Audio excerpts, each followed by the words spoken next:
ಈಗ ಒಬ್ಬ ಸಂಗೀತಗಾರನ ಕೈಯಲ್ಲಿ ವೀಣೆ ಇದೆ. ವೀಣೆ ತಂತಾನೇ ಹಾಡು ನುಡಿಸ್ಬಿಡುತ್ತಾ? ಇಲ್ಲ. ಹಾಗೆ ನನಗೂ ಒಂದು ವೀಣೆ ಕೊಟ್ಟಿದ್ದಾನೆ ಭಗವಂತ. ಯಾವುದು ವೀಣೆ? ನನ್ನ ಸ್ಥೂಲ ಶರೀರ, ನನ್ನ ಭಾವನೆಗಳು, ನನ್ನ ಆಲೋಚನೆಗಳು. ಇವುಗಳನ್ನು ನಾನಾಗಿ ಗಮನಿಸಿ ಸರಿಯಾಗಿ ಅದನ್ನು ಬಳಸಿಕೊಂಡು ಸರಿಯಾಗಿ ಅದನ್ನು ಉಪಯೋಗಿಸಿಕೊಂಡು ಈ ಕೆಳಗಿನ 3 ಶರೀರಗಳಲ್ಲೇ ಸದಾ ನೆಲೆಸಿರುವ ಪ್ರಜ್ಞೆಯನ್ನು ಈ ಶರೀರಗಳಿಂದ ಬಿಡಿಸಿ ಇನ್ನೂ ಉನ್ನತ ಮಟ್ಟಕ್ಕೆ ಕರ್ಕೊಂಡು ಹೋಗೋದಿದೆಯಲ್ಲ, ಅದು ಸಾಧನೆ. ಅದು ಸಾಧನೆ. ನೋಡಿ, ಸದಾ ನಾವು ಇಷ್ಟೇ ಮಾಡೋದು. ಊಟ ಮಾಡ್ತೀವಿ, ಮಲಗ್ತೀವಿ, ನಿದ್ರೆ ಮಾಡ್ತೀವಿ, ಕೆಲಸ ಮಾಡ್ತೀವಿ, ಏನಿದೆಯೋ ಅದು, ಹರಟೆ ಹೊಡಿತೀವಿ, ಅವ್ರ ಮೇಲೆ ಇವ್ರ ಮೇಲೆ ಭಾವನೆಗಳು, ಆಲೋಚನೆಗಳನ್ನು ವ್ಯಕ್ತಪಡಿಸ್ತೀವಿ, ಏನೋ ಹಣ ಸಂಪಾದಿಸ್ತೀವಿ, ಮಕ್ಕಳನ್ನು ಬೆಳೆಸ್ತೀವಿ, ಜೀವನ ಮುಗಿಸಿ ಹೊರಟು ಹೋಗ್ತೀವಿ. ವ್ಯರ್ಥ ಜೀವನ ಅಲ್ವಾ ಇದು? ಈ ಜೀವನಕ್ಕೂ ಪ್ರಾಣಿಗಳ ಬದುಕೋ ಜೀವನಕ್ಕೂ ಏನು ವ್ಯತ್ಯಾಸ ಇದೆ? ಪ್ರಾಣಿಗಳಿಗೆ ಆಲೋಚನೆಗಳಿಲ್ಲದೆ ಇರ್ಬೋದು, ಆದರೆ ಪ್ರಾಣಿಗಳು ಹಿಂಗೆ ಹಸುವಾದಾಗ ತಿಂತವೆ, ಬಾಯಾರಿಕೆ ಆದಾಗ ನೀರು ಕುಡಿಯುತ್ತವೆ, ನಿದ್ರೆ ಬಂದಾಗ ಮಲಗ್ತವೆ, ಮಕ್ಕಳನ್ನು ಮಾಡ್ಕೋತವೆ. ಹಂದಿನೂ ಹಾಗೆ ಬದುಕೋದು, ಕುರಿನೂ ಹಾಗೆ ಬದುಕೋದು. ಇನ್ನು ಅವಕ್ಕೂ ನಮಗೂ ವ್ಯತ್ಯಾಸ ಏನು? ಅವುಗಳಿಗೆ ಸ್ವಪ್ರಜ್ಞೆ ಇಲ್ಲ. ನಾನು ಬದುಕಿದ್ದೇನೆ ಅನ್ನೋದೇ ಅದಕ್ಕೆ ಗೊತ್ತಿಲ್ಲ. ನಾನೊಂದು ಪ್ರಾಣಿ ಅನ್ನೋದೇ ಅದಕ್ಕೆ ಗೊತ್ತಿಲ್ಲ. ನನಗೊಂದು ಅಸ್ತಿತ್ವ ಇದೆ ಅನ್ನೋದೇ ಗೊತ್ತಿಲ್ಲ. ಸೆಲ್ಫ್ ಅವೇರ್ನೆಸ್ ಇಲ್ಲ ಅದಕ್ಕೆ. ಆದರೆ ಮನುಷ್ಯನಂತಹ ಬೆಳೆದ ಪ್ರಾಣಿ ಸ್ವಪ್ರಜ್ಞೆಯನ್ನು ಹೊಂದಿದ್ದಾನೆ. ನಾನೊಬ್ಬ ಮನುಷ್ಯ ಅನ್ನೋದು ಆತನಿಗೆ ಗೊತ್ತು. ನಾನು ಬದುಕಿದ್ದೇನೆ ಅನ್ನೋ ಅರಿವು ಆತನಿಗಿದೆ. ಈ ಸುತ್ತಮುತ್ತಲೂ ಇರುವಂತಹ ವಿಶ್ವದ ಆಗುಹೋಗುಗಳನ್ನು ತಿಳ್ಕೊಳ್ಳುವಂತಹ ಒಂದು ಪರಿಜ್ಞಾನ ಇದೆ. ಸೃಷ್ಟಿಕರ್ತನೊಬ್ಬನಿದ್ದಾನೆ. ನಾನು ಸೃಷ್ಟಿಯ ಒಂದು ಅವಿಭಾಜ್ಯ ಅಂಗವಾಗಿದ್ದೇನೆ. ನನಗೂ ಸೃಷ್ಟಿಕರ್ತನಿಗೂ ಒಂದು ಅವಿನಾಭಾವ ಸಂಬಂಧವಿದೆ ಅಂತ ತಿಳ್ಕೊಳ್ಳೋ ಶಕ್ತಿ ಇದೆ. ಮೂರ್ಖರಲ್ಲ ನಾವು. ಕಾರಣ ಮೂರ್ಖರಲ್ಲ ಅಂತ ಯಾಕೆ ಹೇಳ್ತಿದ್ದೀನಿ ಅಂತಂದರೆ, ಆ ಸ್ವಪ್ರಜ್ಞೆಯನ್ನು ಭಗವಂತ ಕೊಟ್ಟು ಕಳಿಸ್ಬಿಟ್ಟ. ಭಗವಂತ ಮನುಷ್ಯನನ್ನು ತಯಾರು ಮಾಡಿದಾಗ ಬಹಳ ಸಂತೋಷಪಟ್ಟನಂತೆ. ಎಷ್ಟು ಸಂತೋಷಪಟ್ಟ ಅಂತಂದರೆ, ಒಂದು ದೀರ್ಘ ನಿಟ್ಟುಸಿರನ್ನು ಬಿಟ್ಟಂತೆ. ಹಬ್ಬ, ನನ್ನ ಕೆಲಸ ಮುಗೀತು. ನಾವು ಮಾಡ್ತೀವೋ ಇಲ್ವೋ? ಯಾವುದಾದ್ರೂ ಒಂದು ಕೆಲಸ ತೊಗೊಂಡಾಗ, ಆ ಕೆಲಸ ಮುಗಿದಾಗ, ಕಷ್ಟದಿಂದ ಕೆಲಸ ಮುಗಿಸಿದಾಗ, ಅಪ್ಪ ಮುಗೀತಪ್ಪ ಈ ಕೆಲಸ, ನನ್ನ ಕರ್ತವ್ಯ ಮುಗೀತು. ಭಗವಂತ ಮನುಷ್ಯನನ್ನು ಸೃಷ್ಟಿ ಮಾಡಿದಾಗ ಹಾಗೆ ಒಂದು ದೀರ್ಘ ನಿಟ್ಟುಸಿರನ್ನು ಬಿಟ್ಟ. ಯಾಕೆ ಗೊತ್ತಾ? ನಾನು ಎಂತಹ ಒಂದು ಸೃಷ್ಟಿಯನ್ನು ತಯಾರು ಮಾಡಿದ್ದೀನಿ ಅಂದರೆ, ಆ ಸೃಷ್ಟಿ ನನ್ನ ಬಗ್ಗೆ ಆಲೋಚನೆ ಮಾಡಿ, ನನ್ನನ್ನೇ ತಿಳಿದುಕೊಂಡು, ನನ್ನನ್ನೇ ಅನುಭವಿಸಿ, ನನ್ನನ್ನು ಹಿಂಬಾಲಿಸುವ ಶಕ್ತಿಯನ್ನು ಹೊಂದಿದ್ದಾನೆ. ಪ್ರಯತ್ನಪೂರ್ವಕವಾಗಿ ಆತ ಇನ್ನು ಸಂಸರಣೆಯಲ್ಲಿ ಮುಂದುವರಿತಾನೆ. ನಾನು ಆತನನ್ನು ಕಾಪಾಡುವಂತಹ ಅವಶ್ಯಕತೆ ಇಲ್ಲ ಅಂತ ಪ್ರಜ್ಞೆಯನ್ನು ಪಡೆದಿರೋ ಮನುಷ್ಯರಾಗಿ ನಾವು ನಮ್ಮ ಜೀವನವನ್ನೇ ಸಾಧನೆ ಮಾಡದೆ ವ್ಯರ್ಥ ಮಾಡಿಕೊಳ್ತಾ ಇದ್ದೀವಿ. ಅದಕ್ಕೆ ಪುರಂದರದಾಸರು ಹೇಳಿದ್ದು, ಮಾನವ ಜನ್ಮ ದೊಡ್ಡದು, ಹಾನಿ ಮಾಡಿಕೊಳ್ಳಬೇಡಿ ಹುಚ್ಚಪ್ಪಗಳಿಲ್ಲ ಅಂತ. ಸೊ ಇಂತಹ ಮಾನವ ಜನ್ಮದಲ್ಲಿ ಸಾಧನೆಯ ಮಾರ್ಗದಲ್ಲಿ ನಾವು ಮುಂದುವರಿಯುವಾಗ ನಮ್ಮನ್ನು ನಾವು ಅರಿಬೇಕು. ಅಂದರೆ ನಮ್ಮನ್ನು ನಾವು ಅರ್ಥ ಮಾಡ್ಕೋಬೇಕು. ಗ್ರೀಸ್ ದೇಶದಲ್ಲಿ ಒಂದು ದೊಡ್ಡ ವಿಶ್ವವಿದ್ಯಾನಿಲಯವಿತ್ತು, ಈಗಲೂ ಇದೆ. ಪುರಾತನ ವಿಶ್ವವಿದ್ಯಾನಿಲಯ. ನಮ್ಮ ಭಾರತಕ್ಕೆ ಎಷ್ಟು ಪುರಾತನವಾದ ಒಂದು ಇತಿಹಾಸವಿದೆಯೋ, ಗ್ರೀಸ್ ಮತ್ತು ಈಜಿಪ್ಟ್ ದೇಶಗಳಿಗೂ ಅಷ್ಟು ಪುರಾತನವಾದಂತಹ ಒಂದು ಇತಿಹಾಸ ಇದೆ. ಆ ವಿಶ್ವವಿದ್ಯಾನಿಲಯದ ಒಂದು ಬಾಗಿಲಿದೆಯಲ್ಲ, ಮಹಾದ್ವಾರ, ಅದರ ಮೇಲೆ ಈಗಲ್ಲ, ಸುಮಾರು 2300-400 ವರ್ಷಗಳ ಹಿಂದೆನೆ ಒಂದು ದೊಡ್ಡ ಫಲಕ ಬರೆದಿಟ್ಟಿದ್ರಂಥವ್ರು. ಯಾರೇ ವಿದ್ಯಾರ್ಥಿ ಒಳಗೆ ಹೋಗಬೇಕಾದ್ರೂ ಆ ಫಲಕ ಓದಬಹುದು. ಏನಿತ್ತು ಅದರಲ್ಲಿ?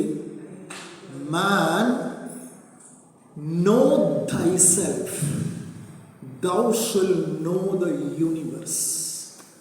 ಮನುಷ್ಯ, ಹೇ ಮಾನವ, ನಿನ್ನನ್ನು ನೀನು ಅರಿ, ಆಗ ನೀನು ಈ ವಿಶ್ವವನ್ನೇ ಅರಿಯುತ್ತೀಯ.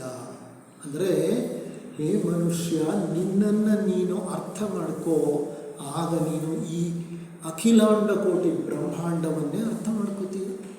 ಇದು ಅಧ್ಯಾತ್ಮದ ವಿಧಾನ. ಪಿಂಡಾಂಡದಿಂದ ಬ್ರಹ್ಮಾಂಡ ಅಂತೀವಿ ನಾವು. ಪಿಂಡಾಂಡವನ್ನು ಅರ್ಥ ಮಾಡ್ಕೋ, ಇಡೀ ಬ್ರಹ್ಮಾಂಡ ನಿಂಗೆ ಗೊತ್ತಾಗುತ್ತೆ. ನೀನೇ ಪಿಂಡಾಂಡ. You are the microcosm. Understand the microcosm, you will clearly contemplate and understand the microcosm ಅಂತ ವಿಜ್ಞಾನಿ ಹೇಳ್ತಾನೆ. Understand the microcosm, you will understand the microcosm. ಬ್ರಹ್ಮಾಂಡವನ್ನು ಅರ್ಥ ಮಾಡ್ಕೋ, ಟೆಲಿಸ್ಕೋಪ್ ಹಾಕು, ರೇಡಿಯೋ ಟೆಲಿಸ್ಕೋಪ್ ಹಾಕು, ಲೈಟ್ ಆಪ್ಟಿಕಲ್ ಟೆಲಿಸ್ಕೋಪ್ ಹಾಕು, ಸ್ಪೇಸ್ ಶಿಪ್ಪಲ್ಲಿ ಕಳಿಸು, ಇಡೀ ಬ್ರಹ್ಮಾಂಡವನ್ನು ಪರಿಶೋಧನೆ ಮಾಡುವಂತಾನೆ ವಿಜ್ಞಾನಿ. ಅದೊಂದು ವಿಧಾನ. ಅಖಿಲಾಂಡ ಕೋಟಿ ಬ್ರಹ್ಮಾಂಡವನ್ನು ಅರ್ಥ ಮಾಡಿಕೊಂಡ್ರೆ ನನ್ನ ಪಿಂಡಾಂಡವನ್ನು ಕೊನೆಗೆ ಅರ್ಥ ಮಾಡ್ಕೋತೀನಿ ನಾನು. ವಿಶ್ವದ ಒಂದು ವಿಸ್ತಾರದ ಒಂದು ಅರ್ಥ ನಮಗಾದರೆ ಐ ಆಮ್ ನಥಿಂಗ್ ಅಂತ ನನಗೆ ಅನಿಸುತ್ತೆ. ಐ ಆಮ್ ನಥಿಂಗ್ ಅಂತ ಅನಿಸುತ್ತಲ್ಲ, ನಾನು ಏನೂ ಅಲ್ಲ. ಅಖಿಲಾಂಡ ಕೋಟಿ ಬ್ರಹ್ಮಾಂಡ ಎಷ್ಟು ವಿಶಾಲ, ವಿಸ್ತಾರ, ಸುಂದರ, ವೈಭವಯುತವಾದಂತಹ ಒಂದು ಸೃಷ್ಟಿ. ಆ ಸೃಷ್ಟಿಕರ್ತ ಇನ್ನೆಂಥವನು ಅನ್ನಿಸ್ಬಿಡುತ್ತೆ ವಿಜ್ಞಾನಿಗೆ. Will come down to microcosm, humility ಬಂದ್ಬಿಡುತ್ತೆ ಅವನಿಗೆ. ಇದೊಂದು ವಿಧಾನ. ಅನದರ್ ವೇ, ನಿನ್ನನ್ನು ನೀನು ಅರ್ಥ ಮಾಡ್ಕೋ, ಆಗ ನಿನಗೆ ಇಡೀ ವಿಶ್ವ, ಇಡೀ ಬ್ರಹ್ಮಾಂಡವೇ ಅರ್ಥವಾಗುತ್ತೆ. ಇಲ್ಲ ಹೀಗಾದರೂ ಹೋಗು, ಇಲ್ಲ ಹಾಗಾದರೂ ಬಾ. ನಮ್ಮ ಸಮಸ್ಯೆ ಏನು? ಈ ಕಡೆ ಪಿಂಡಾಂಡವೂ ಗೊತ್ತಿಲ್ಲ, ಆ ಕಡೆ ಬ್ರಹ್ಮಾಂಡ. ಈ ಕಡೆ ವಿಜ್ಞಾನನೂ ಇಲ್ಲ, ಈ ಕಡೆ ಅಧ್ಯಾತ್ಮನೂ ಇಲ್ಲ.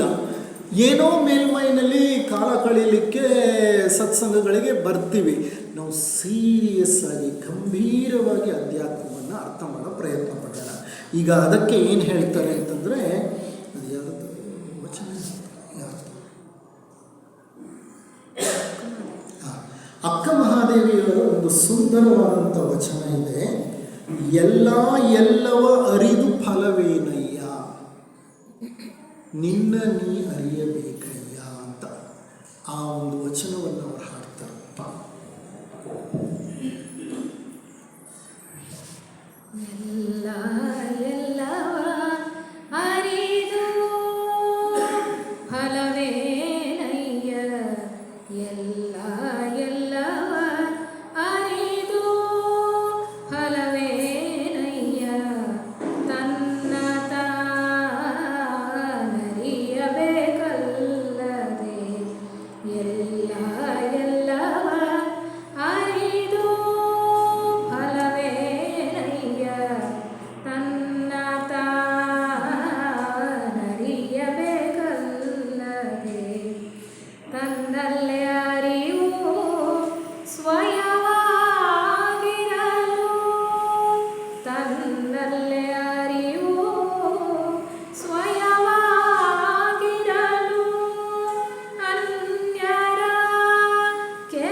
ಮಹಾದೇವಿ ಸ್ತ್ರೀ ಶರಣೆ, ವಿರಕ್ತೆ. ಸಣ್ಣ ವಯಸ್ಸಿನಲ್ಲೇ ಆಕೆಗೆ ವೈರಾಗ್ಯ ವಿರಕ್ತಿ ಎರಡು ಬಿಟ್ಟುಬಿಡ್ತು. ಆಕೆ ಚೆನ್ನಮಲ್ಲಿಕಾರ್ಜುನನನ್ನು ಹುಡುಕ್ತಾ ಬಹಳ ದೂರ ನಡೆದು ಹೋದಳು. ಸರ್ವಸಂಗ ಪರಿತ್ಯಾಗಿ, ಯಾವುದೇ ರೀತಿಯ ಒಂದು ವ್ಯಾಮೋಹವಿಲ್ಲ ಆಕೆಗೆ. ಆಕೆಯ ಜೀವನ ಹಗಲು ರಾತ್ರಿ ಕ್ಷಣ ಕ್ಷಣವೂ ಚೆನ್ನಮಲ್ಲಿಕಾರ್ಜುನನ ಒಂದು ಕೀರ್ತನೆಯೇ, ಚೆನ್ನಮಲ್ಲಿಕಾರ್ಜುನನ ಒಂದು ಸಂಕಲ್ಪಗಳು. ಅಂತಹ ಅಕ್ಕ ಮಹಾದೇವಿ ಏನು ಹೇಳ್ತಾ ಇದ್ದಾರೆ ನೋಡಿ, ಎಲ್ಲವ ಅರಿದು ಫಲವೇನಯ್ಯ, ತನ್ನ ತಾನರಿಯಬೇಕಲ್ಲವಯ್ಯ. ಇಲ್ವಾ? ನನ್ನನ್ನೇ ನಾನು ಅರ್ಥ ಮಾಡಿಕೊಳ್ಳದೆ ಎಷ್ಟೋ ಗ್ರಂಥಗಳನ್ನು ತಂದು ಮನೆಯಲ್ಲಿ ಜೋಡಿಸಿಟ್ಕೊಂಡು ಸುಮ್ಮನೆ ಓದ್ತೀನಿ ಅಂದರೆ ಪ್ರಯೋಜನ ಇಲ್ಲ. ಓದಬೇಡಿ ಅಂತ ಹೇಳ್ತಿಲ್ಲ. ಎಲ್ಲ ಗ್ರಂಥಗಳನ್ನು ಓದಿದ ಓದುವ ಒಂದು ಹಂತದಲ್ಲಿ ನನ್ನ ಪ್ರಜ್ಞೆ ನನ್ನ ಒಳಗಡೆ ಸಹ ತಿರುಗಬೇಕು.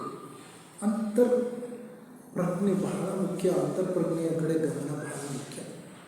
ಅದಕ್ಕೆ ಓಶೋ ಅಥವಾ ರಜನೀಶರು ಅಂತರ್ಯಾತ್ರೆ ಅಂತ ಹೇಳ್ತಾರೆ. ನಮ್ಮೊಳಗೆ ನಾವು ಹೊಕ್ಕು ನಮ್ಮ ಪ್ರಜ್ಞೆಯನ್ನು ಪರಿಶೋಧಿಸುವಂತಹ ಒಂದು ದಿವ್ಯವಾದ ಕೆಲಸ. ಅದನ್ನೇ ಸದ್ಗುರು ಇನ್ನರ್ ಎಂಜಿನಿಯರಿಂಗ್ ಅಂತ ಕರೀತಾರೆ ಅವರು. ಸದ್ಗುರು ಜಗ್ಗಿ ವಾಸುದೇವ್ ಅವರು ಇನ್ನರ್ ಎಂಜಿನಿಯರಿಂಗ್ ಅಂತ ಕರೀತಾರೆ. ಓಶೋ ಅಂತರ್ಯಾತ್ರೆ ಅಂತ ಕರೀತಾ ಇದ್ದರು. ಜಿಡು ಕೃಷ್ಣಮೂರ್ತಿಗಳು self observation is the key for self realization ಅಂತ ಹೇಳ್ತಿದ್ರು. ಸತ್ಯ ಸಾಕ್ಷಾತ್ಕಾರವಾಗಬೇಕಾದರೆ ಸ್ವಪರಿಶೀಲನೆ ಬೇಕು. ಈ ಇಂದ್ರಿಯಗಳಿರೋದು ವಿಶ್ವವನ್ನು ನೋಡಲಿಕ್ಕೆ, ಕೇಳಲಿಕ್ಕೆ, ಅಘ್ರಾಣಿಸಲಿಕ್ಕೆ, ಸ್ಪರ್ಶಿಸಲಿಕ್ಕೆ ಕರೆಕ್ಟು. ಆದರೆ ಅವುಗಳನ್ನು ಹಿತಮಿತವಾಗಿ ಬಳಸ್ಕೋಬೇಕು. ನೋಡಿದ್ದು ನಮ್ಮ ಮನಸ್ಸನ್ನು ಕೆರಳಿಸಬಾರ್ದು, ಕೇಳಿದ್ದು ನಮ್ಮ ಮನಸ್ಸನ್ನು ಕೆರಳಿಸಬಾರ್ದು, ಸ್ಪರ್ಶಿಸಿದ್ದು ಮನಸ್ಸನ್ನು ಕೆರಳಿಸಬಾರ್ದು, ಮನಸ್ಸನ್ನು ಅರಳಿಸಬೇಕು. ಮನಸ್ಸನ್ನು ಅರಳಿಸುವಂತಹ ಒಂದು ಕಾರ್ಯದಲ್ಲಿ ನಾವು ನಿರತರಾಗಬೇಕು. ಈಗ ನೋಡಿ, ಬೆಳಿಗ್ಗೆಯಿಂದ ನಾವು ಈ ಸತ್ಸಂಗದಲ್ಲಿ ತೊಡಗಿಕೊಂಡಿದ್ದೇವೆ. ಮೌನ, ಧ್ಯಾನ, ಚಿಂತನ, ಶ್ರವಣ, ಮನನ, ಇವೆಲ್ಲ ಮನಸ್ಸನ್ನು ಅರಳಿಸುವ ಕಾರ್ಯಗಳು. ಸಿದ್ದೇಶ್ವರ ಸ್ವಾಮಿಗಳು ಹೇಳ್ತಾರೆ, ಈ ಇಂದ್ರಿಯಗಳನ್ನು ಬಳಸಬಾರದು ಅನ್ನೋದು ತಪ್ಪು. ಬಳಸಿ ಇಂದ್ರಿಯಗಳನ್ನು. ಭಗವಂತ ಭೂಮಿಗೆ ಕಳಿಸ್ಕೊಟ್ಟಿದ್ದು ಸಂತೋಷ ಪಡುವಂತ. ಆ ಸಂತೋಷ ಪಡಲಿಕ್ಕೆ ಬೇಕಾದ ಇಂದ್ರಿಯಗಳನ್ನು ಕೊಟ್ಟು ಕಳಿಸ್ದ. ಅದು ಅನವಶ್ಯಕ ಅನ್ನೋದಾಗಿದ್ರೆ ಅಥವಾ ಕೊಡ್ತಿರಲಿಲ್ಲ. ಇಂದ್ರಿಯಗಳು ಬೇಕು ನಿಮಗೆ. ಆದರೆ ಆ ಇಂದ್ರಿಯಗಳನ್ನು ಹೇಗೆ ಬಳಸಿಕೊಳ್ಳಬೇಕೋ, ಆ ಇಂದ್ರಿಯಗಳ ಅನುಭವದಲ್ಲಿ ಯಾವ ಒಂದು ಹಿತಮಿತ ಇರಬೇಕು, ಅದು ನಮಗೆ ಪರಿಚಯ ಇರಬೇಕು. ಹಾಗಂತೆ ಹೋದಾಗ ಇಂದ್ರಿಯಗಳ ದಾಸರಾಗ್ಬಿಡ್ತೇವೆ ನಾವು. ಇಂದ್ರಿಯಗಳ ದಾಸರಾದ್ವಿ ಅಂತಂದರೆ ಅಲ್ಲಿಗೆ ಭೋಗಿಗಳಾಗ್ಬಿಟ್ವಿ ನಾವು ಅಂತ ಅರ್ಥ. ಭೋಗಿಗಳು ನೋಡಿ, ಒಂದು ಕಡೆ ವೇಮನ ಹೇಳ್ತಾನೆ, ಭೋಗಿಯಾಗದವ ಯೋಗಿಯಾಗಲು ಸಾಧ್ಯವಿಲ್ಲವಂತೆ. ಮಾರ್ಗವೇ ಅದು. ಭೋಗದ ನಂತರ ಆ ಭೋಗದ ಮೇಲೆ ಜಿಗುಪ್ಸೆ ಯೋಗ. ಸರ್, ಅಕ್ಕ ಮಹಾದೇವಿಯವರು ಚಿಕ್ಕ ವಯಸ್ಸಿನಲ್ಲೇ ವೈರಾಗ್ಯ ತಾಳ್ಬಿಟ್ರಲ್ಲ, ಅವರಿಗೆ ಭೋಗ ಬೇಕಾಗಿರಲಿಲ್ವಲ್ಲ? ಎಷ್ಟೋ ಜನ್ಮಗಳ ಕರ್ಮಫಲ. ಅವ್ರು ಯಾವ ಜನ್ಮದಲ್ಲಿ ಭೋಗಿಯಾಗಿದ್ರೋ ಈ ಜನ್ಮದಲ್ಲಿ ಅವರಿಗೆ ಯೋಗಿಯಾದರು. ಭೋಗಿಯಾದವನೇ ಯೋಗಿಯಾಗೋದು. ಯಾಕೆಂದರೆ ಭೋಗದ ಮೇಲೆ ಒಂದು ಜಿಗುಪ್ಸೆ ಬರಬೇಕು. ಜಿಗುಪ್ಸೆ ಬಂದ ಮೇಲೆ ಆತ ಯೋಗ ಮಾರ್ಗವನ್ನು ಹಿಡಿದು ಬಿಡ್ತಾನೆ. ಹಾಗೆ ಅಂತ ಸರ್, ನಾನು ಇವಾಗ ಈ ಜನ್ಮ ಎಲ್ಲ ಭೋಗಿಯಾಗೆ ಇದ್ದು ಬಿಡ್ತೀನಿ, ಮುಂದಿನ ಜನ್ಮ ನೋಡ್ತೀನಿ ಅಂತಂದರೆ ಅದು ನಮ್ಮ ವಿಕಾಸ ಅಥವಾ ಸಂಸರಣೆಯಲ್ಲಿ ವಿಳಂಬವಾಗುತ್ತೆ. ಯಾವ ಜನ್ಮದ ಪುಣ್ಯ ಫಲನೋ ಈ ಜನ್ಮ ನಾವು ಈ ಒಂದು ಹೊಸ್ತಿಲಿಗೆ ಬಂದು ಕುಳಿತಿದ್ದೀವಿ.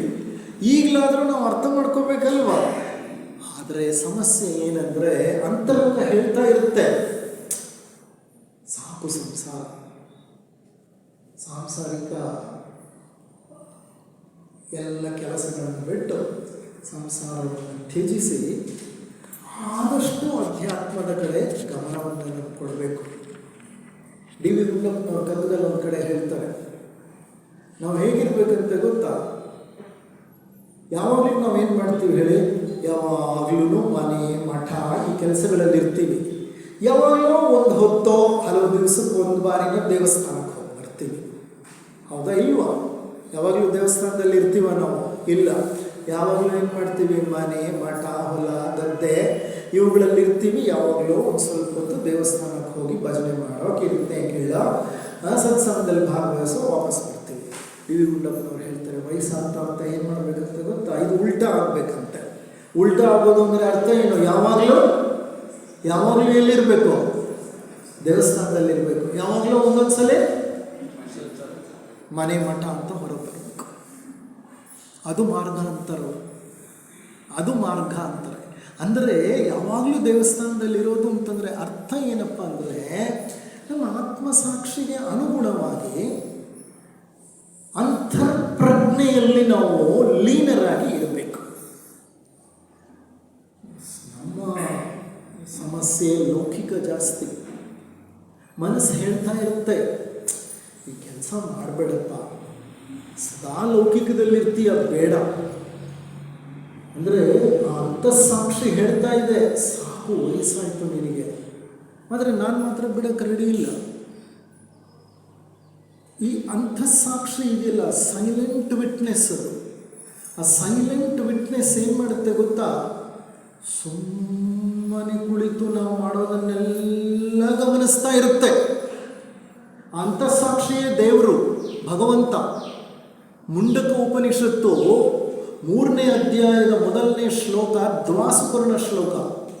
ಆ ಶ್ಲೋಕ ಏನು ಹೇಳುತ್ತೆ ಗೊತ್ತಾ, ಒಂದೇ ವೃಕ್ಷದ ಒಂದೇ ಕೊಂಬೆಯ ಮೇಲೆ 2 ಹಕ್ಕಿಗಳು ಕುಳಿತಿದೆ.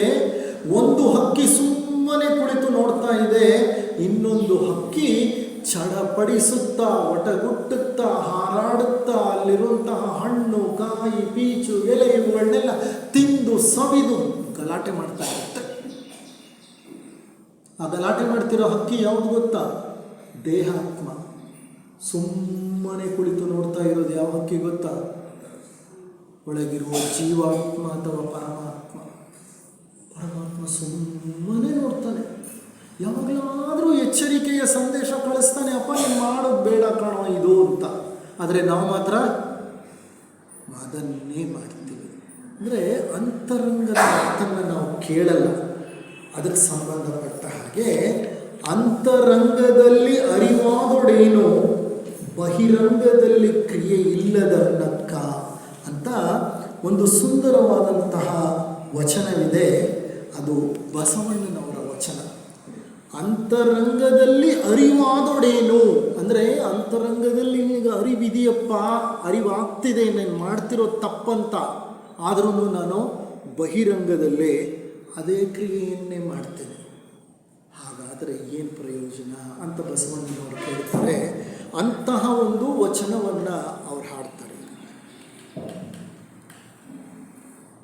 ಅಂತರಂಗದಲ್ಲಿ ಅರಿವಾದೊಡೇನು, ಬಹಿರಂಗದಲ್ಲಿ ಕ್ರಿಯೆ ಇಲ್ಲದನ್ನಕ್ಕರ.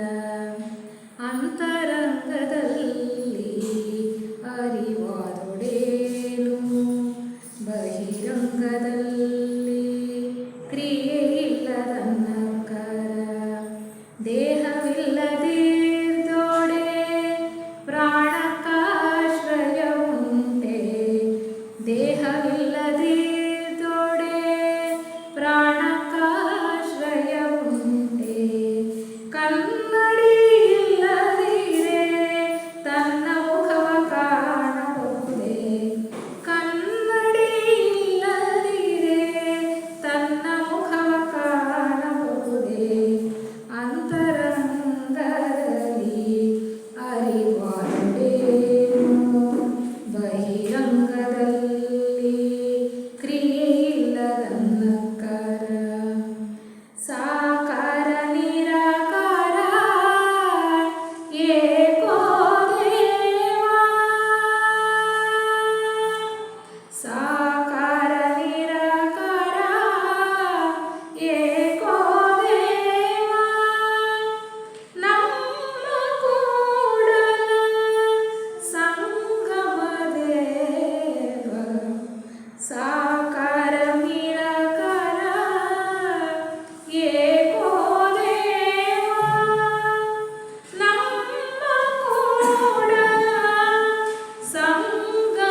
ಸದ್ಯದ ನಮ್ಮ ಪರಿಸ್ಥಿತಿ ಏನೋ ಅದೇ. Inner and outer should be in perfect alignment. If they do not synchronize completely, if there is a disharmony between them, then it creates conflict. The first order conflict. ಅಂತರಂಗ ಬಹಿರಂಗಗಳು ಬೇರೆ ಬೇರೆಯಾಗಿರುತ್ತಲ್ಲ. ಅಂದರೆ ಅಂತರಂಗ ಏನೋ ಹೇಳುತ್ತೆ, ಬಹಿರಂಗ ಏನೋ ಮಾಡುತ್ತೆ. ಮನಸ್ಸೇನೋ ಹೇಳುತ್ತೆ, ಶರೀರ ಏನೋ ಕೆಲಸ ಮಾಡುತ್ತೆ. ಭಾವನೆ ಏನೋ ಹೇಳುತ್ತೆ, ಆಲೋಚನೆ ಮತ್ತೇನೋ ಮಾಡುತ್ತೆ. This is the perfect way that we people mostly live. This is no alignment.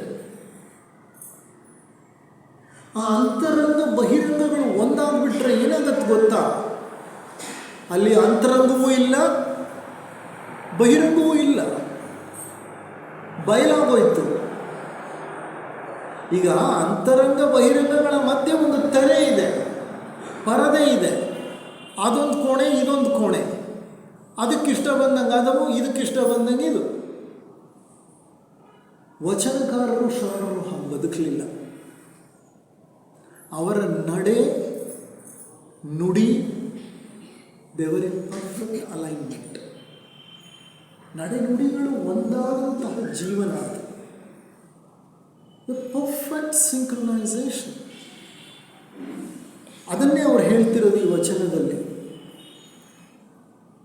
ಸಾಕಾರ ನಿರಾಕಾರ ಏಕೋ ದೇವ. ಒಂದೇ ದೇವನೇ, ಒಬ್ಬನೇ ದೇವನೇ. ಸಾಕಾರವೂ ಆತನೇ, ನಿರಾಕಾರವೂ ಆತನೇ, ನಿರ್ಗುಣನೂ ಆತನೇ, ಸಗುಣನೂ ಆತನೇ. ನಮ್ಮಲ್ಲೂ ಅಷ್ಟೇ ಒಳಗಿರುವ ಅಂತರ್ಯಾಮಿ ನಿರಾಕಾರ. ಅದು ಒಂದು ಜ್ಯೋತಿ, ಅದೊಂದು ಪ್ರಕಾಶಮಾನವಾದಂತಹ ಕಿಡಿ ನಮ್ಮ ಹೃದಯದ ಒಳಗಡೆ ಇದೆ. ನಿರಾಕಾರ ಸ್ಥಿತಿಯಲ್ಲಿದೆ. ಜ್ಯೋತಿಗೆಲ್ಲಾದರೂ ರೂಪ ಇದೆಯಾ? ಖಂಡಿತ ಇಲ್ಲ. ಆ ಜ್ಯೋತಿಯನ್ನು ಹೊತ್ತಿರುವ ಈ ಶರೀರಕ್ಕೆ ಒಂದು ರೂಪ ಇದೆ. ರೂಪದಲ್ಲಿ ಅಡಗಿರುವ ಅರೂಪ ಅದು. ರೂಪದಲ್ಲಿ ಅಡಗಿರುವಂತಹ ಅರೂಪವನ್ನು ಮರೆತು ಈ ಅರೂಪವೇ ತನಗಿಷ್ಟ ಬಂದ ಹಾಗೆ ಕಾರ್ಯಗಳನ್ನು ಮಾಡ್ತಾ ಹೋದರೆ ಇಟ್ ಮೇಕ್ಸ್ ಯುವರ್ ಲೈಫ್ ಅ ಹೆಲ್. ನಿಮ್ಮ ಜೀವನವನ್ನು ನರಕವನ್ನಾಗಿಸಿಬಿಡುತ್ತದು. ಹಾಗಾದರೆ ನಮ್ಮ ಜೀವನ, ನಮ್ಮ ಜೀವ ಅಂದರೆ ನಮ್ಮ ಶರೀರ, ಈ ಎರಡನ್ನು ಗಮನಿಸ್ತಾ ಹೋದರೆ ಒಂದು ವಿಷಯ ಅರ್ಥ ಆಗಬೇಕು. ನಾನು ಮೊದಲನೇ ಉಪನ್ಯಾಸದಲ್ಲೇ ಹೇಳಿದೆ, ಈ ಇಡೀ ಅಖಂಡ ಅಖಿಲಾಂಡ ಕೋಟಿ ಬ್ರಹ್ಮಾಂಡ ಏನಿದೆ, ಇದು ಆ ಭಗವಂತನ ಸೃಷ್ಟಿ. ಸೃಷ್ಟಿಸಿದ ನಂತರ ಭಗವಂತ ಸೃಷ್ಟಿಯ ಕಣ ಕಣದಲ್ಲೂ ಹುದುಗಿ ಕುಳಿತು ಬಿಟ್ಟ, ಅವಿತುಕೊಂಡು ಕುಳಿತು ಬಿಟ್ಟ. ನಿಮಗೆ ಅನ್ನಿಸಬಹುದು ಈ ಪೇಪರ್ಗೆ ಜೀವ ಇಲ್ಲ ಅಂತ. ಈ ಪೇಪರಲ್ಲಿ ಕೋಟ್ಯಾಂತರಾಣುಗಳಿವೆ. ಒಂದು ಸೂಜಿಯ ಮೊನೆಯ ಮೇಲೆ 60,000 ಅಣುಗಳನ್ನು ಪಕ್ಕ ಪಕ್ಕ ಪಕ್ಕ ಪಕ್ಕ ಕೂಡಿಸಬಹುದು.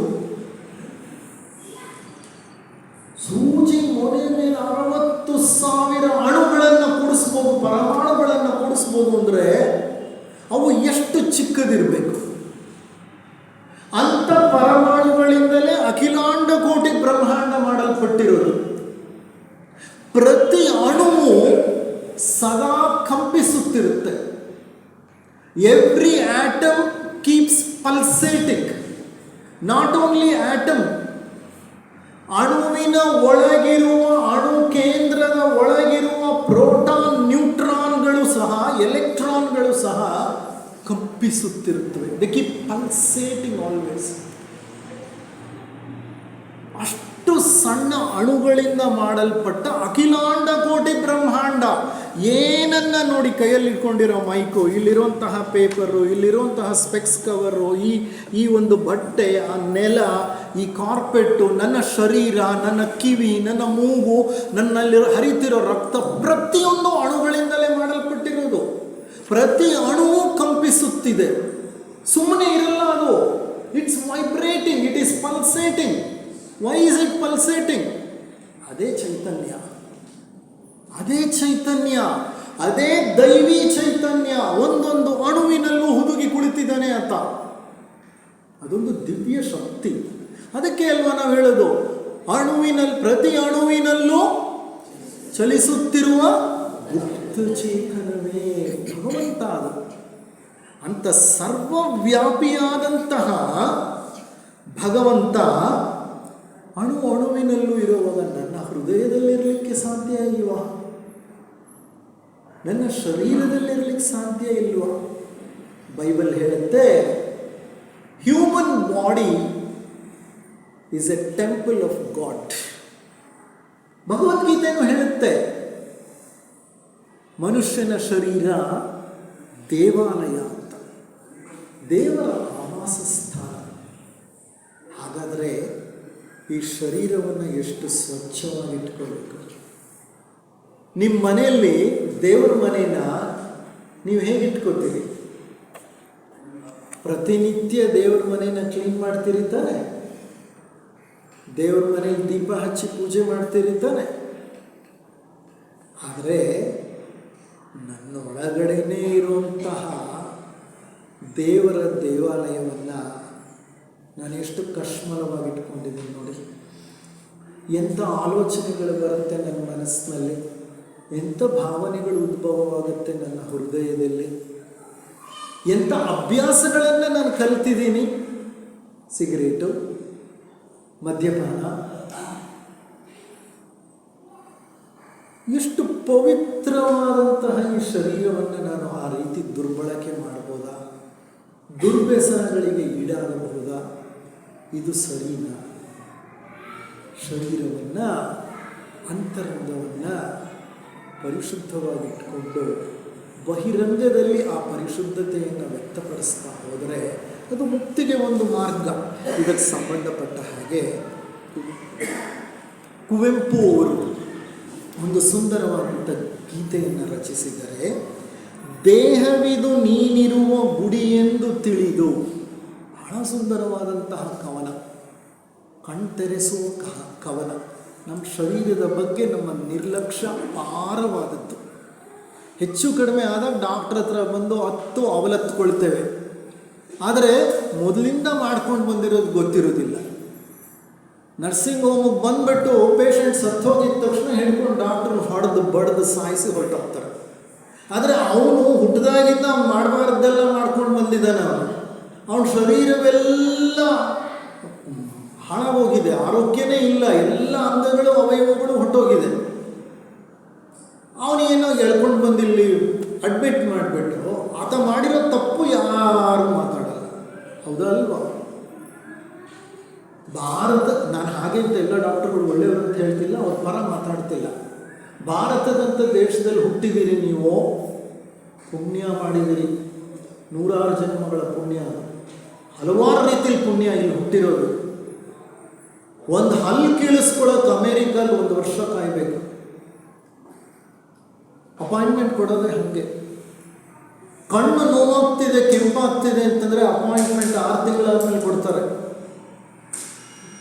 ಕಾಲು ಮುರಿದಿದೆ ಅಂದರೆ 15-20 ದಿವಸ. My generation, my previous generation did the mistake. ಚಿಕ್ಕಂದಿನಿಂದ ಆ ಮಕ್ಕಳಿಗೆ ಆ ಅಧ್ಯಾತ್ಮ ತತ್ವಗಳನ್ನು ಕಲಿಸ್ಕೊಡದೇ ಇರೋದು ಇವತ್ತಿನ ದಿವಸ ಎಂಥ ದೊಡ್ಡ ಸಮಸ್ಯೆಗಳಿಗೆ ಕಾರಣವಾಗಿದೆ ಗೊತ್ತಾ? ಅವರಿಗೆ ಅಧ್ಯಾತ್ಮವೇ ಬೇಕಾಗಿಲ್ಲ, ಗೊತ್ತಿಲ್ಲ. ಸಮಾಜವನ್ನು ಅವನತಿಯ ಮಟ್ಟಕ್ಕೆ ಕರ್ಕೊಂಡು ಹೋಗ್ತಾ ಇದ್ದಾರೆ. ಇರಲಿ, ಕುವೆಂಪುರವರ ಈ ಒಂದು ಸುಂದರವಾದ ಗೀತೆಯನ್ನು ಕೇಳಿ. ದೇಹವಿದು ನೀನಿರುವ ಗುಡಿ ಎಂದು ತಿಳಿದು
ನೋಡಿ ಏನು ಹೇಳ್ತಿದ್ದಾರೆ ಕುವೆಂಪು ಅವರು.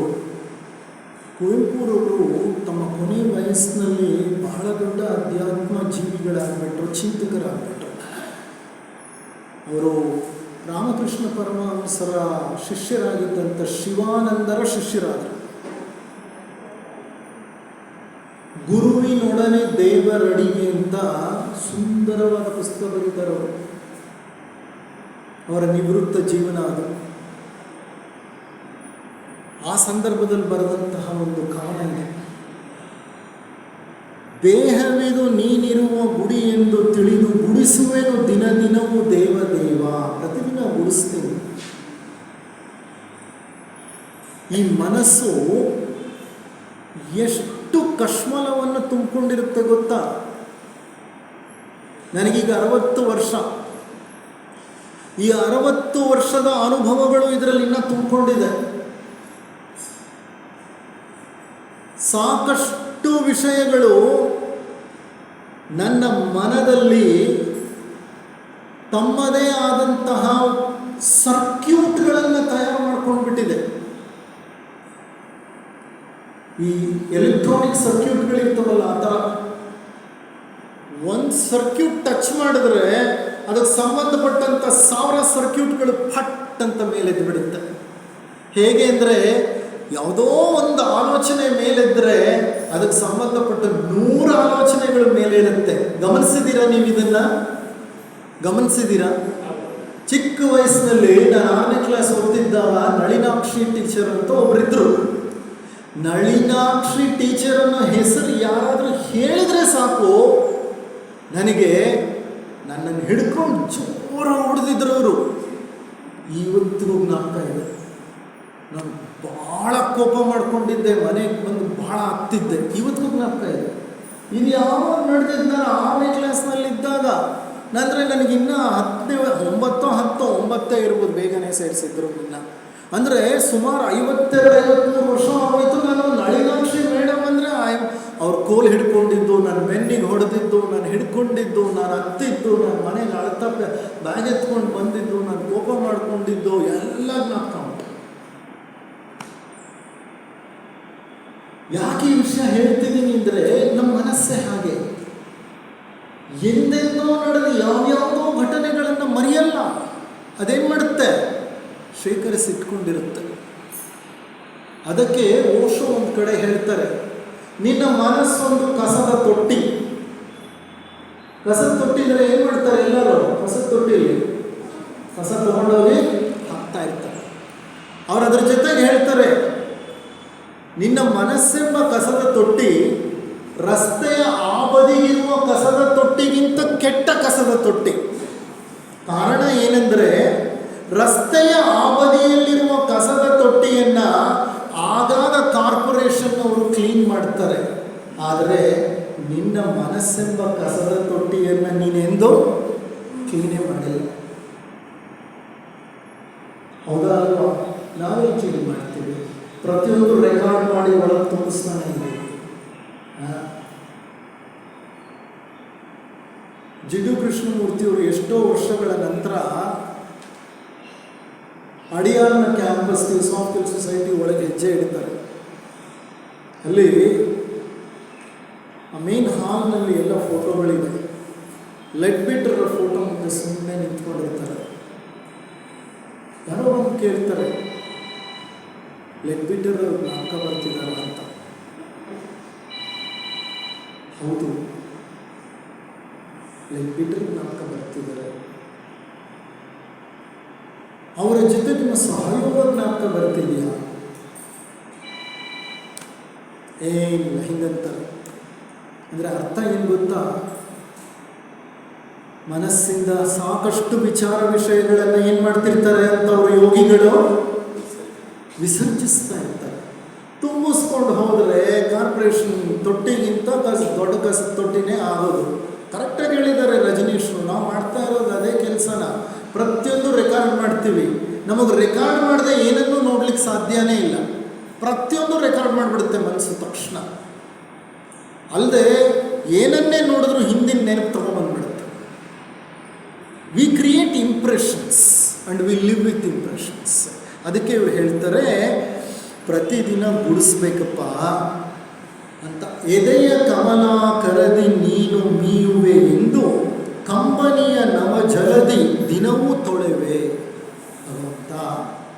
ನೀನು ನನ್ನ ಹೃದಯ ಕಮಲದಲ್ಲಿ ಸದಾ ಮೀತಿಯಂತೆ, ಅದಕ್ಕೆ ನಾನು ನನ್ನ ಕಂಬನಿಯ ಜಲವನ್ನು ನಿನಗಾಗಿ ತುಂಬಿಸಿ ಇಟ್ಟಿದ್ದೇನೆ.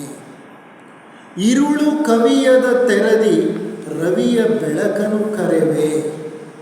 ಕತ್ಲೇನೇ ಆಗಬಾರ್ದು ನನ್ನ ಹೃದಯದಲ್ಲಿ ಅಂತ, ಸದಾ ಪ್ರಕಾಶಮಾನವಾಗಿರಬೇಕು ನೀನಿರುವ ಸ್ಥಾನ ಅಂತ ನಾನು ಆ ರವಿಯ ಬೆಳಕನ್ನು ಕರಿತೇನೆ. ಮನದ ಬಾಗಿಲ ತೆರೆವೆ ಮುಚ್ಚದಿರುವೆ. ಮನಸ್ಸೆಂಬ ಈ ಆಲಯದ ಬಾಗಿಲನ್ನು ಸದಾ ತೆರೆದಿದ್ದೇನೆ. Open heart. ನೀನು ನನ್ನ ಮನಸ್ಸಿನಲ್ಲಿ, ನನ್ನ ಹೃದಯದಲ್ಲಿ, ನನ್ನ ಶರೀರದಲ್ಲಿ ನೆಲೆಸಿರುವಾಗ ನಾನು ನನ್ನ ಶರೀರದ ಈ ಎಲ್ಲ ಅಂಗಗಳನ್ನು ಎಚ್ಚರಿಕೆಯಿಂದ ಕಾಪಾಡಿಕೊಳ್ಳಬೇಕಲ್ವ. ಶರೀರ ಒಂದು ಪವಿತ್ರವಾದಂತಹ ಆಲಯ ಅಂತ. ನಂತರ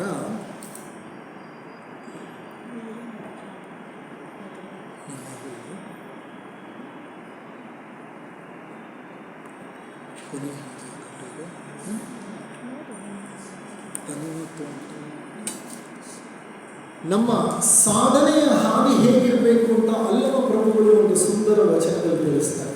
ತರುವ ತೋಟವ ಮಾಡಿ ಮನವ ಗುದ್ದಲಿಯ ಮಾಡಿ ಅದೇದು ಕಳೆದೆನಯ್ಯ ಭ್ರಾಂತಿಯ ಬೇರ. ಬಹಳ ಸುಂದರವಾದ ವಚನ. ಪ್ರಭುಗಳು ವಚನಗಳು ಬಹಳ ಆಳವಾದ ಗೂಢಾರ್ಥವನ್ನು ಹೊಂದಿರುತ್ತೆ. ಗಮನಿಸಿ ನೋಡೋಣ ಸಾಧನೆಯ ಮಾರ್ಗ ಹೇಗಿರಬೇಕು.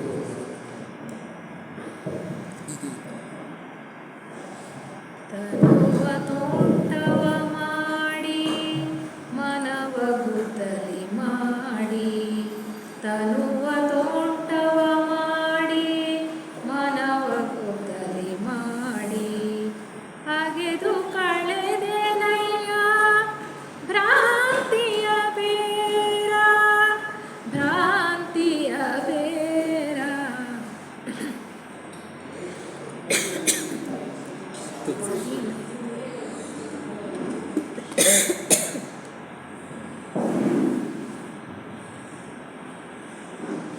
ತನುವ ತೋಟವ ಮಾಡಿ ಮನವ ಗುದ್ದಲಿ ಮಾಡಿ, ಅಗೆದು ಕಳೆದೆನಯ್ಯ ಭ್ರಾಂತಿಯ ಬೇರ, ಭ್ರಾಂತಿಯ ಬೇರ. ತನುವ ತೋಟವ ಮಾಡಿ ಮನವ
ತನು ಅಂದರೆ ಈ ಶರೀರ, ದೇಹ. ಈ ದೇಹವನ್ನೇ ನಾನು ತೋಟವನ್ನಾಗಿ ಮಾಡ್ತೀನಿ. ಮನಸ್ಸೆಂಬ ಗುದ್ದಲಿಯಿಂದ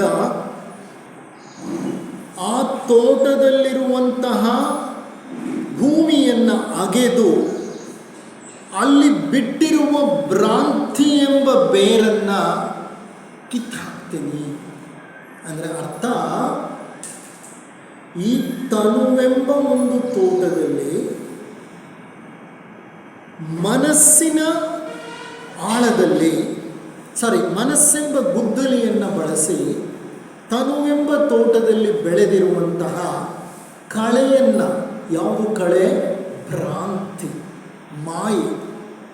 ಮಾಯೆ ಅಂದರೆ ಯಾವುದು? ವ್ಯಾಮೋಹಗಳು, ವಾಸನೆಗಳು, ಆಕಾಂಕ್ಷೆಗಳು, ವಾಂಛೆಗಳು, ಬಯಕೆಗಳು, ಅವೇ ಕಳೆ. ಇನ್ನೇನೂ ಇಲ್ಲ. ಮನಸ್ಸಿನಲ್ಲಿರೋ ಕಳೆನೇ ಅದು, ವ್ಯಾಮೋಹಗಳೇ. ಆ ವ್ಯಾಮೋಹಗಳೆಂಬ ಕಳೆಯನ್ನು, ಆ ಭ್ರಾಂತಿಯನ್ನು ಮನಸ್ಸೆಂಬ ಗುದ್ದಲಿಯನ್ನು ಬಳಸಿ ಈ ತನುವೆಂಬ ತೋಟದಲ್ಲಿ ಕೃಷಿ ಮಾಡಿ ಕಿತ್ತಾಕ್ತೀನಪ್ಪ ನಾನು. ಒಡೆದು ಸಂಸಾರದ ಹೆಂಟೆಯ ಈ ತೋಟದಲ್ಲಿ ಸಾಂಸಾರಿಕ ಆಲೋಚನೆಗಳು ಹೆಂಟೆಯಾಗಿವೆ. ಹೆಂಟೆ ಅಂದರೆ ನಿಮ್ಗೆ ಗೊತ್ತು ಚೆನ್ನಾಗಿ, ನೀವು ಈ ಕಡೆ ನೋಡಿದ್ದೀರಿ ವ್ಯವಸಾಯ ಮಾಡೋರು. ಹೆಂಟೆ ಅಂತಂದರೆ ಮಣ್ಣಿನ ಗಡ್ಡೆಗಳು. ಈ ಮಣ್ಣಿನ ಗಡ್ಡೆಗಳು ಸಾಂಸಾರಿಕ ಚಿಂತನೆಗಳು. ಒಡೆದು ಸಂಸಾರದ ಹೆಂಟೆಯ ಬಗೆದು ಬಿತ್ತಿದೆನಯ್ಯ ಬ್ರಹ್ಮ ಬೀಜವ. ಮೊದಲು ಕಳೆ ಕಿತ್ತೆ. ಯಾವುದು ಕಳೆ? ಭ್ರಾಂತಿ ಎಂಬ ಕಳೆ. ಯಾವುದು ಭ್ರಾಂತಿ? ವ್ಯಾಮೋಹಗಳು. ಅದನ್ನು ಕಿತ್ತ ನಂತರ ಅಲ್ಲಲ್ಲಿ ಮಣ್ಣಿನ ಹೆಂಟೆ ಇತ್ತು. ಆ ಹೆಂಟೆ ಇನ್ನೂ ಉಳ್ಕೊಂಡಿತ್ತು, ಸಾಂಸಾರಿಕ ಯೋಚನೆಗಳು. ಆ ಸಾಂಸಾರಿಕ ಯೋಚನೆಗಳ ಹೆಂಟೆಯನ್ನು ಏನು ಮಾಡಿದೆ? ಒಡೆದು ಹಾಕ್ಬಿಟ್ಟೆ. ಬಗೆದು ಬಿತ್ತಿದೆನಯ್ಯ ಬ್ರಹ್ಮ ಬೀಜವ. ಅಂದರೆ ಸತ್ಯವೆಂಬ ಬೀಜವನ್ನು ನಾನು ನನ್ನ ತನುವೆಂಬ ತೋಟದಲ್ಲಿ ಕೃಷಿ ಮಾಡಿ ಬಿತ್ತಿದ್ದೀನಿ. ಅಖಂಡ ಮಂಡಲವೆಂಬ ಬಾವಿ. ಬೀಜ ಏನೋ ಬಿಟ್ಬಿಟ್ಟೆ, ನೀರು ಬೇಕಲ್ಲ ಅದಕ್ಕೆ. ಆ ನೀರು ಎಲ್ಲಿಂದ ತರ್ತೀನಿ? ಆ ನೀರನ್ನು ಅಖಂಡ ಮಂಡಲವೆಂಬ ಬಾವಿ. ನನ್ನ ಈ ಶರೀರದ ಮಂಡಲವಿದೆಯಲ್ಲ, ಈ ಮಂಡಲವೆಂಬ ಬಾವಿಯಿಂದ ಪವನವೇ ರಾಠಾಳ ಸುಷುಮ್ನ ನಾಳದಿಂದ. ಮೂಲಾಧಾರ ಚಕ್ರಕ್ಕೆ ಸುಷುಮ್ನ ನಾಡಿ ಇರುತ್ತೆ ಅಲ್ವಾ? ಈ ಸುಷುಮ್ನ ನಾಳದಿಂದ ಪವನವೇ ರಾಠಾಳ, ಪ್ರಾಣಶಕ್ತಿಯನ್ನೇ ರಾಠಾಳವನ್ನಾಗಿ ಬಳಸಿ ಆ ಮೂಲಾಧಾರ ಚಕ್ರದಲ್ಲಿರುವಂತಹ ಉದಕವನ್ನು, ಮೂಲಾಧಾರ ಚಕ್ರದಲ್ಲಿ ಯಾರಿರೋದು? ಪಾರ್ವತಿ ದೇವಿ, ಶಕ್ತಿ. ಆ ಶಕ್ತಿಯೇ ಸಹಸ್ರಾರ ಚಕ್ರದ ಮೂಲಕ ಮೇಲೇರಿ ಹೊರಬರೋದು ಶಿವನನ್ನು ಸೇರಲಿಕ್ಕೆ. ಅದೇ ಮತ್ತೇನೂ ಅಲ್ಲ, ಜ್ಞಾನೋದಯ, ಶಿವಶಕ್ತಿಯರ ಸಂಗಮ. ಸದಾ ಶಕ್ತಿ ಸರ್ಪರೂಪಿಣಿಯಾಗಿ ಮೂಲಾಧಾರ ಚಕ್ರದಲ್ಲಿದ್ದಾಳೆ. ನಮ್ಮ ಪ್ರಾಣಶಕ್ತಿ ಯಾರು? ಮಹಾವಿಷ್ಣು. ವಿಷ್ಣುವನ್ನೇ ಪ್ರಾಣಶಕ್ತಿ ಅಂತ ಕರೆಯೋದು, ಪ್ರಾಣದೇವರು ಅಂತ ಕರೆಯೋದು. ಪ್ರಾಣದೇವರು ಅಂತ. ಈ ಶರೀರ ಪದಾರ್ಥ ಇದೇನಿದು? ಬ್ರಹ್ಮ. ಒಳಕೂತಿರೋ ಚೈತನ್ಯ ಯಾರು? ಆತ್ಮ ಯಾರು? ಶಿವ. ಆತ್ಮ ಶಿವ, ಪ್ರಾಣವಿಷ್ಣು, ಪದಾರ್ಥ ಬ್ರಹ್ಮ. ಇಲ್ಲಿ ಪಾರ್ವತಿ ಮೂಲಾಧಾರ ಚಕ್ರದಲ್ಲಿ. ಎಲ್ಲರೂ ಇಲ್ಲೇ ಇದ್ದಾರೆ. ಶರೀರಕ್ಕಿಂತ ದೇವಾಲಯ ಬೇಕ ಮತ್ತೊಂದು. ಸುಷುಮ್ನ ನಾಳದಿಂದ ಉದಕವನ್ನು ತಿದ್ದಿ ಬಸವಂಗಳೈವರು ಹಸಗೆಡಿಸಿಹರೆಂದು. ಬಸವಂಗಳೈವರು ಅಂದರೆ ನಮ್ಮ ಪಂಚೇಂದ್ರಿಯಗಳು. ಪಂಚೇಂದ್ರಿಯಗಳು ನಮ್ಮನ್ನು ಟೆಂಪ್ಟ್ ಮಾಡ್ತಾ ಇದ್ದರೆ, ಅಂದರೆ ನನ್ನನ್ನು ಪ್ರಚೋದಿಸುತ್ತಿದ್ದರೆ, ಸಮತೆ ಸೈರಣೆ ಎಂಬ ಬೇಲಿಯ ನಿಕ್ಕಿ. ಸಮತೆ ಸೈರಣೆ, ಟಾಲರೆನ್ಸ್, ಒಂದು ಬೇಲಿಯನ್ನು ಕಟ್ಟಿ ಯಾವಾಗಲೂ ಈ ತೋಟದಲ್ಲಿ ಜಾಗರವಿದ್ದು ಅಂದರೆ ಜಾಗೃತಿಯಿಂದ, ಎಚ್ಚರದಿಂದ ಇದ್ದು ಸಸಿಯ ಸಲಹಿದೆನು ಕಾಣ ಗುಹೇಶ್ವರ. ನಾನು ಈ ಆತ್ಮಶಕ್ತಿ ಎಂಬ ಸಸಿಯನ್ನು ಸಲಹಿದ್ದೇನೆ. ಇದಕ್ಕೆ ನಾನಾ ಪದರಗಳಲ್ಲಿ ಅರ್ಥ ಉಂಟು. ಪ್ರಭುಗಳು ಬರೆಯುವಂಥ ವಚನಗಳೇ ಹಾಗಿರುತ್ತೆ. ಇದೊಂದು ಸುಂದರವಾದಂಥ ವಚನ. ಇದೊಂದು ಸುಂದರವಾದಂತಹ ವಚನ. ಈ ವಚನದ ಆಳವನ್ನು ಅರ್ಥ ಮಾಡ್ಕೋಬೇಕು ಅಂದರೆ ಸಾಕಷ್ಟು ಇದರ ಬಗ್ಗೆ ಧ್ಯಾನ ಮಾಡಬೇಕು, ಸಾಕಷ್ಟು ವ್ಯಾಸಂಗ ಅಧ್ಯಯನವನ್ನು ಮಾಡಬೇಕು. ಪ್ರಭುಗಳ ಎಲ್ಲ ವಚನಗಳು ಹಾಗೆ ಇರೋದು. ಈಗ ವಿಕಸಿತ. ಇನ್ನು ಕೊನೆಯ ಒಂದು ಗೀತೆ, ವಿಕಸಿತ ಮಾಡೆನ್ನ ಮನವೇ. ಭಗವಂತನನ್ನು ನೀವೇನಾದರೂ ಬೇಡೋದಿದ್ದರೆ, ಇನ್ನೂ ನಾವು ಭಿಕ್ಷುಕರೇ, ಕೊನೆ ತನಕ ಭಿಕ್ಷುಕರೇ. ಭಗವಂತನನ್ನು ಏನಾದರೂ ಬೇಡೋದಿದ್ದರೆ ಆಸ್ತಿ ಪಾಸ್ತಿ ಕೀರ್ತಿ ಅಧಿಕಾರ ಪತಾಕೆ ಇವು ಯಾವುದು ಬೇಡಬೇಡಿ. ಇದೊಂದನ್ನು ಬೇಡಿ. ಯಾವುದನ್ನು? ನನ್ನ ಮನಸ್ಸನ್ನು ವಿಕಸಿತ ಮಾಡು ತಂದೆ. ಸಂಕುಚಿತ ಮನಸ್ಸನ್ನು ವಿಕಸಿತ ಮನಸ್ಸನ್ನಾಗಿ ಮಾಡು. ಎಕ್ಸ್ಪ್ಯಾಂಡ್ ಮೈ ಕಾನ್ಷಿಯಸ್ನೆಸ್, ಎಕ್ಸ್ಪ್ಯಾಂಡ್ ಮೈ ಇನ್ನರ್ ಕಾನ್ಷಿಯಸ್ನೆಸ್. ಇದೊಂದೇ ಬೇಡಿಕೆ ಸಾಕು. ನಾವು ಯಾಚಕರೇ ಕೊನೆಯವರೆಗೂ. ಇದು ಕುವೆಂಪುರವರ ರಚನೆ. ವಿಕಸಿತ ಮಾಡೆನ್ನ ಅಂತರ್ಯವನು ಅಂತರ್ಯಾಮಿಯೇ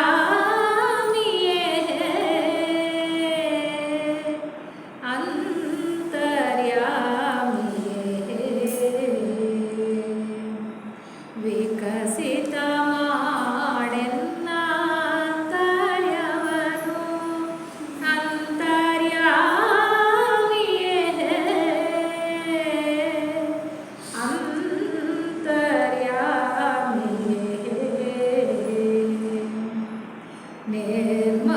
ನಿರ್ಮಲವಾಗಿಡು ಉಜ್ವಲ ಮಾಡು ನಿರ್ಮಲವಾಗಿಡು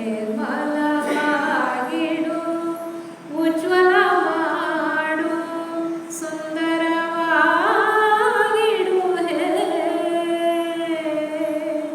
ಸುಂದರವಾಗಿಡು ಹೇ ವಿಕಸಿತ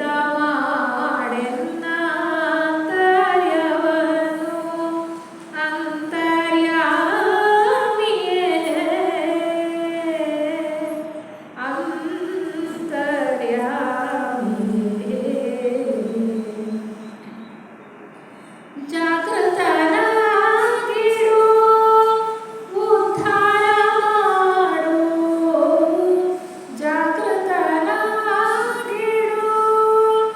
ಉದ್ಧಾರ ಮಾಡು ನಿರ್ಭಯನಾಗಿಡು ಹೇ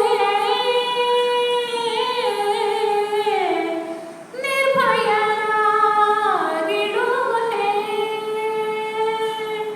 ಸನ್ಮಂಗಳ ಕೊಡು ನಿರಾಲಸನಾಗಿಡು ಮಹತೋಹೀಯನೇ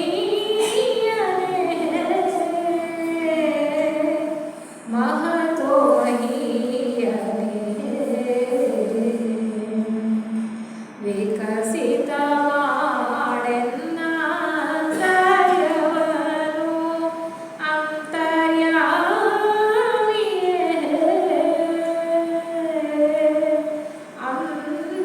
ಅಂತರ್ಯಾಮಿಯೇ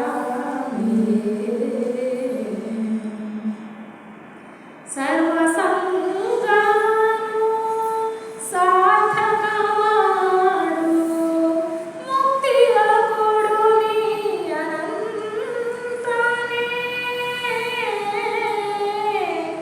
ಮುಕ್ತಿಯ ಕೊಡು ನೀ ಅನಂತನೇ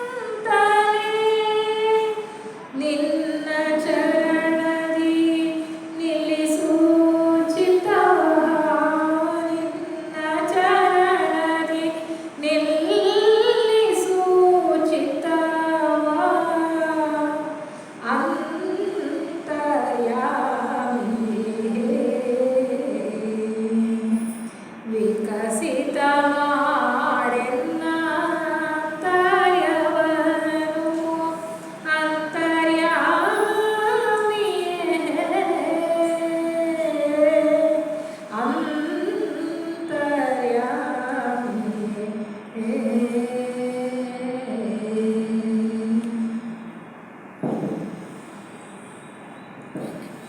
ಈ ಕೊನೆಯ ಹಾಡೇ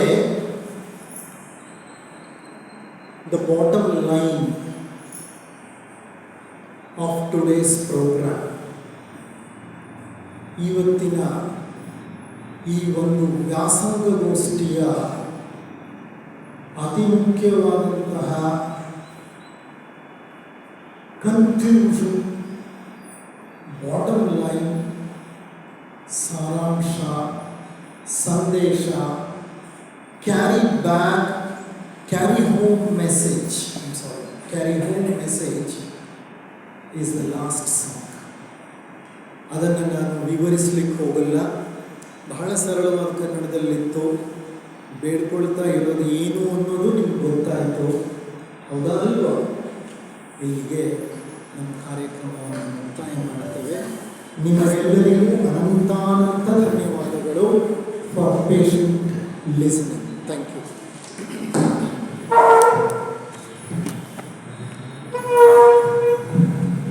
ಸೋದರ